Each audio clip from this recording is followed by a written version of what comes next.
Leonor Gómez Barreiro, ¿qué nos compartes esta mañana?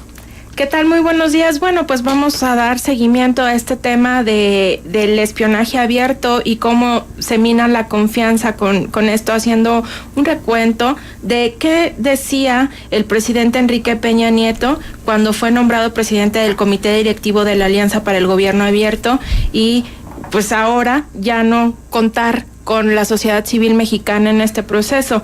Así de contrastante fue el papel del presidente de México en su intento por implementar la iniciativa multilateral que conforma en 75 países para promover la participación ciudadana, incrementar la transparencia, combatir la corrupción y usar la tecnología. Pero ¿qué decía Peña Nieto en el discurso que pronunciara sentado a un lado del presidente Barack Obama cuando asumió el liderazgo de la Haga en el 2014? ¿Qué condiciones mínimas no garantizó para que la sociedad tomara la decisión de salirse del proceso y así evitar caer en simulación? Para hablar de un Estado abierto, y aquí quiero abonar como a la construcción de estos nuevos conceptos. Por mucho tiempo estuvimos hablando de gobierno abierto, pero el concepto adecuado es Estado abierto, porque se busca que también permee en el ámbito del Congreso, que también permee en los magistrados, ¿no? En todo lo que compone a el poder del Estado, ¿no? Y en México precisamente uno de los problemas para aterrizar este tipo de modelo ha sido precisamente eso, que hablamos de parlamento abierto, que hablamos de gobierno abierto y que nada más contempla el poder ejecutivo y que hablamos de entidades abiertas y hablamos una serie de cosas, pero no nos hemos apropiado de este concepto que es más amplio, Estado abierto, ¿no? Que entonces ya contempla que todos estos entes que están en el servicio público de los tres poderes puedan asumir compromisos en esta materia. Y bueno, pues para esto se requieren condiciones de diálogo, cocreación. ¿Qué se llama esto de cocreación? Bueno, sentarme a la mesa, que realmente existan condiciones mínimas de confianza para que yo pueda hablar contigo y que pueda dirimir mis diferencias, participación libre y segura por parte de la sociedad. En México, sobre todo en las últimas semanas, hemos sido testigos de hechos que cuestionan el trabajo del Estado para garantizar nuestros derechos. Por una parte, lo que hablamos en la entrevista anterior, por una parte nuestros derechos humanos, la otra nuestros derechos civiles y la otra también son nuestros derechos políticos, ¿no? Porque creo que también con el ánimo electoral pasa mucho que estamos confrontándonos o que tú eres de un color o eres del otro, pero a ver, aterricemos, hay una cosa, todos tenemos derecho a tener una afinidad política porque finalmente son parte de nuestras garantías y tenemos que empezar como ciudadanos a respetar estas diferencias porque es parte de una cultura democrática distinta y de mayor calidad. Activistas y periodistas son víctimas de atentados y amenazas contra la libertad de expresión. Las cifras van a la alza ante un gobierno permisivo e incapaz de detener las represalias que los poderosos, muchos que vienen, por cierto, del gobierno, ejercen contra las personas que buscan justicia o mejorar condiciones de vida de los demás a través de su trabajo. La gota que derramó el vaso fue el espionaje de diferentes oficinas del gobierno mexicano a 3 investigadores y defensores de la salud. 2 de estos investigadores colaboraban en la Alianza para el Gobierno Abierto en México en la construcción del compromiso de obesidad del tercer Plan de Acción 2016-2018. La sociedad civil solicitó al gobierno tomar medidas. Sin embargo, en 3 meses la única respuesta obtenida fue el silencio. Entonces ahí no hay cocreación, ahí no hay colaboración, sino hay un seguimiento, un señalamiento puntual que en su momento hizo sociedad civil.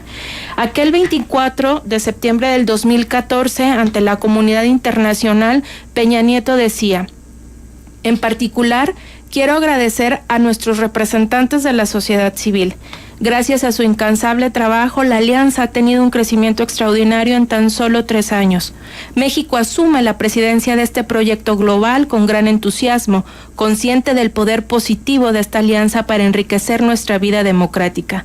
Sin duda no fue el cansancio lo que llevó a las 10 organizaciones de sociedad civil a suspender su participación en la Alianza para el Gobierno Abierto.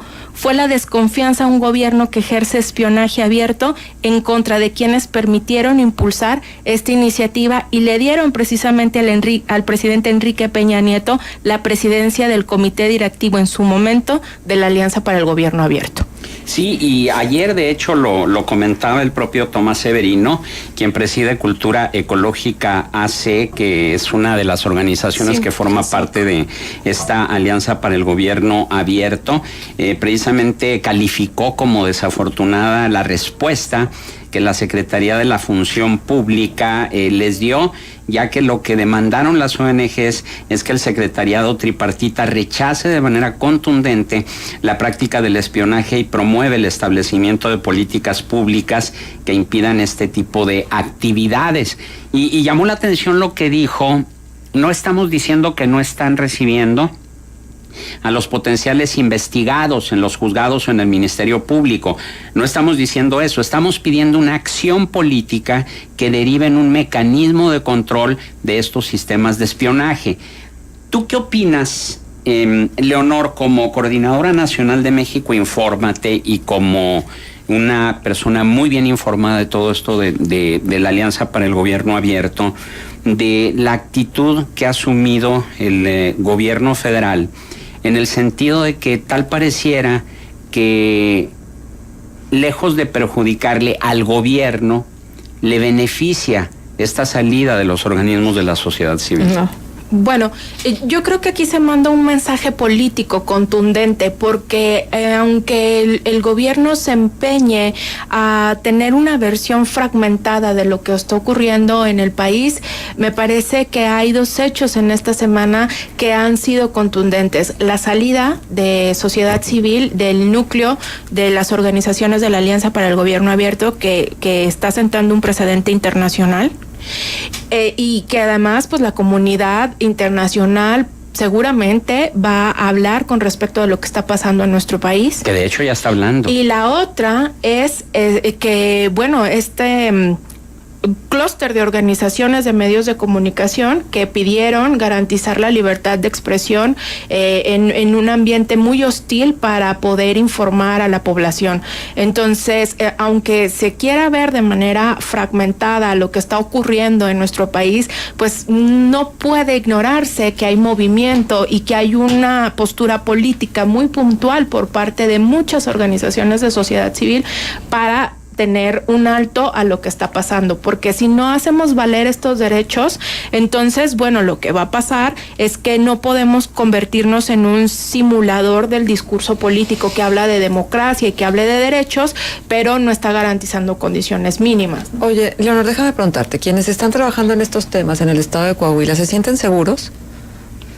Pues yo creo que hay un ambiente complicado para trabajar, o sea, y ahí pues yo no quisiera caer en especulaciones, pero pues no hay confianza si hay vulnerabilidad incluso en conversaciones que los mismos servidores públicos sostienen, ¿no? Entonces dices, por una parte es ¿qué puedo esperar yo que me dedico a esto? Y que a lo mejor puedo ser o resultar incómodo para un gobierno por todas las actividades que yo desempeño, que yo realizo, y pues si observas este tipo de cosas, pues evidentemente puede existir zozobra y hay una emoción por ahí, ¿no? Que de hostil adrenalina para, o sea, si, hay esta idea de un poco de persecución y demás, ¿no? Pero creo que también nosotros tenemos que tener pies de plomo, distinguir claramente lo que puede ser una amenaza, pero tampoco creo que podamos quedarnos callados, ¿no? Dentro de los organismos de la sociedad civil, ¿hay consentidos de los gobiernos estatales? Yo creo que sí, por supuesto. Por supuesto hay consentidos de los gobiernos estatales, ¿no? Y hay organizaciones que resultan más incómodas que otras. Entonces, ahí se tendrá que ir construyendo otro tipo de manera de participación, porque finalmente estamos ante modelos que son distintos, que no se habían trabajado hasta donde yo sé aquí en Coahuila, y entonces la sociedad civil está teniendo un papel distinto al que a lo mejor en unos años se tenía, ¿no? Entonces esto ha obligado a que la manera en que uno se relaciona con las autoridades sea diferente. Bueno, pues un tema del que habrá que darle seguimiento y seguramente dará mucho de qué hablar todavía en los próximos días. Bien. Muchas gracias.